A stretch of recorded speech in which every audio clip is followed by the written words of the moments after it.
Hey foodies, welcome to Cooking Shooking. In this video, we are going to make a recipe of masala dosa. You can see it looks very delicious. It's crispy yet fluffy.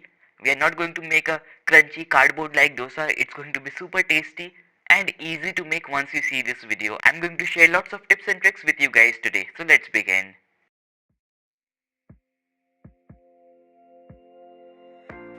So first we are going to make the dosa batter guys. This is just my recipe and my version. Everyone has their own version. Here I am taking 2 cups of rice. This is just regular rice, not any special or boiled rice. Basically this is Sona Masuri rice 2 cups. Along with that I am taking 1/3 cup of chana dal. Along with the chana dal I am also adding half a cup of urad dal. If you don't have urad dal you can also use half a cup of urad. For the fermentation, basically we are going to add 1 teaspoon of methi or fenugreek seeds, mix all of this together. After that we are going to wash it with some water. Most of the times the rice and the dals have a coating of some kind of a powder, so we have to get rid of that.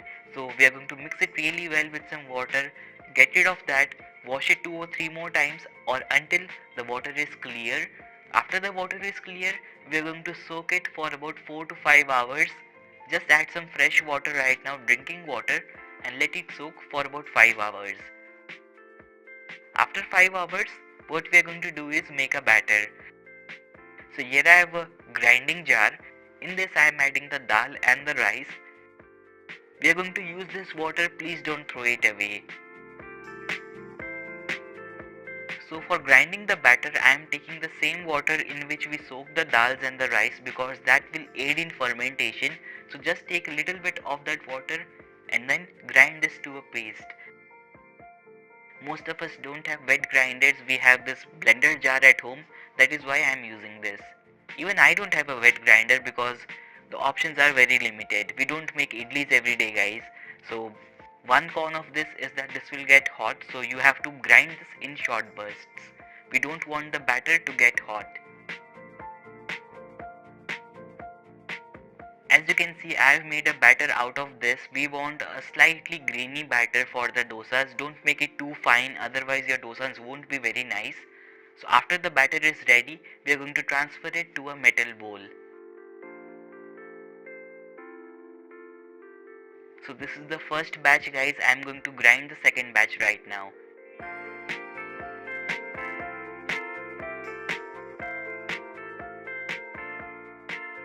You can see I have kept a balance between slightly smooth and slightly grainy batter. Our dosa batter is almost ready. I am going to just mix it really well for about 2 minutes. Use your hands for this step. This will aid in fermentation. You can see the consistency as well. Looks great, isn't it?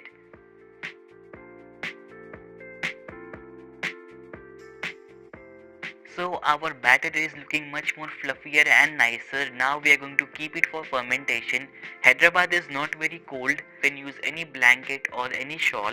Just place that over top of this. Just place your bowl with the cover itself. I'm just covering the bowl with a plate and then I'm going to cover it with the shawl. I'm going to keep it aside for fermentation for about 12 hours. Sometimes in winters it can also take 24 hours, but in summers it will just take 10 to 12 hours. How to check if the batter is fermented? You can just smell it or see if it has increased in volume and then your batter will be ready. Basically your batter should have small perforations or small aeration bubbles like this. So now after the batter is fermented, we are going to make the aloo masala. For that here I have a kadhai. In this I am going to add 1 tablespoon of oil. For a much more authentic flavor, you can use coconut oil or even ghee. We are going to make a tempering for the aloo masala, which is the key step of the recipe. So make sure the oil is very hot. Once it is hot, we are going to take 1 teaspoon of mustard seeds and then we are going to add it.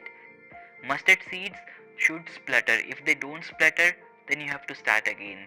Once they begin spluttering and dancing, we are going to add the curry leaves. Along with the curry leaves, I am also going to add some ginger. Adding ginger is very important guys.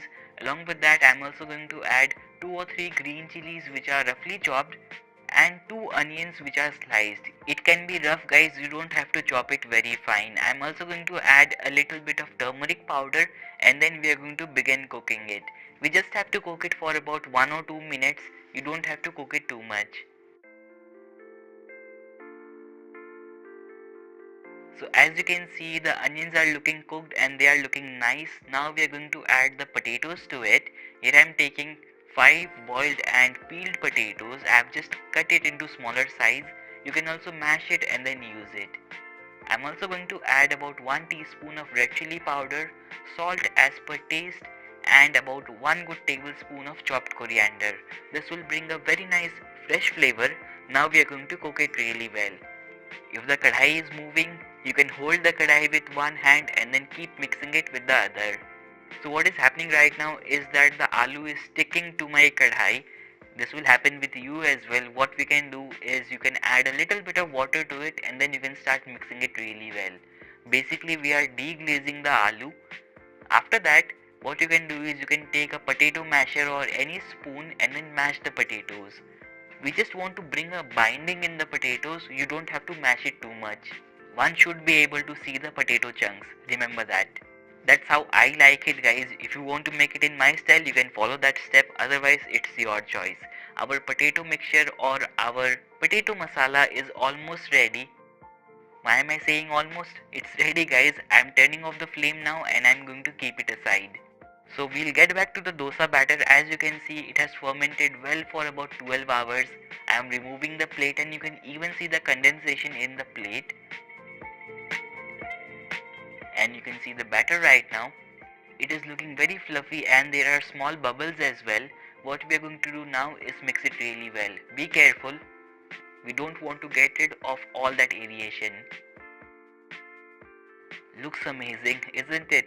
What we are going to add is salt as per taste. We didn't add salt before because sometimes, especially in winters, the salt can interfere with the fermentation process. Along with the salt, I'm also going to add a little bit of water and then we are going to give it a slight good mix. Don't be very harsh with it. So there you go guys, our batter for the dosa is ready. You can see the consistency, it is in flowing stage, not too thick, not very runny. The consistency is perfect. Now we are going to make the dosas. Making dosas is an art in itself. We are going to heat up a tawa. Here I am taking a non-stick tawa. We are going to heat it up in high flame. Once it is hot, we are going to check if it is hot or not. You can keep your hand above it, otherwise you can also sprinkle a little bit of water. If it starts bubbling, it's ready. It is not bubbling right now. So we are going to heat it for a few more seconds. After that we are going to add 3 to 4 tablespoons of water. Wipe off the water and then we are going to start making the batter. Why did we do that water step? Because if the dosa tawa is too hot, then the batter will not stick to the tawa. If it does not stick to the tawa, then it will not be crispy. See, making dosas is super simple. As you can see how I am adding a ladle full of the batter. You can also add 2 ladles and then you can start spreading it around.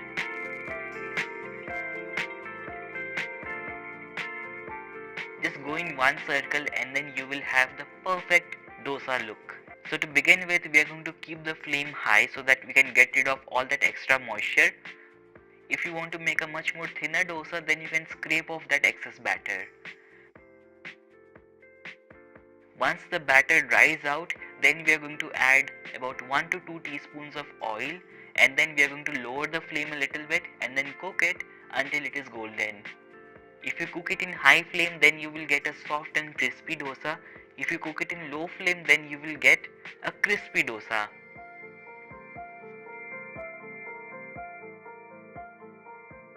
See, my flame is not very wide enough and my tawa is very wide, so what I am doing right now is I am cooking it in all sides.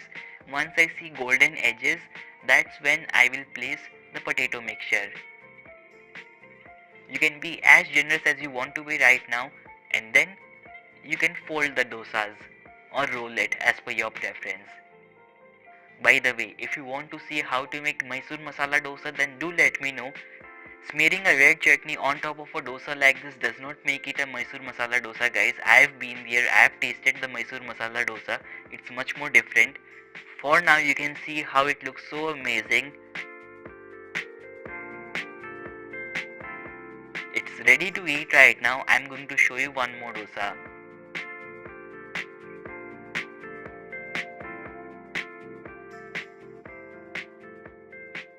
You can see I followed every step similarly and the dosa looks perfect, isn't it, from top. Once I fold it, you will see what's inside. See what happened right now? The dosa does not have a good color and it is not crispy as well. Why is it? Because the batter did not stick to the tawa. So you have to ensure that the dosa tawa is cold before you pour the batter into it. So right now I'm going to make a nicer dosa. Every dosa is nice, just that we want it to be crispy. So lots of water, wipe it off and then add the batter and then cook it.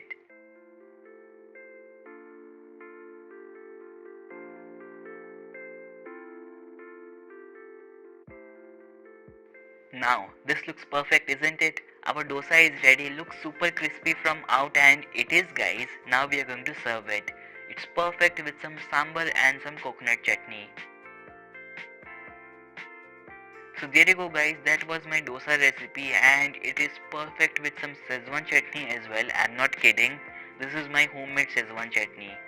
You can see the texture of the dosa, it is super crispy as well as it is soft as well. It's not that we are eating cardboard. Trust me, guys, a super crispy dosa can be a cardboard too and you know what I'm talking about. This one is crispy yet soft and fluffy from inside. That's how it needs to be. So that was my recipe for the masala dosa. Do try this recipe, guys. I'm sure you're going to like this one. If you didn't like it for any reason,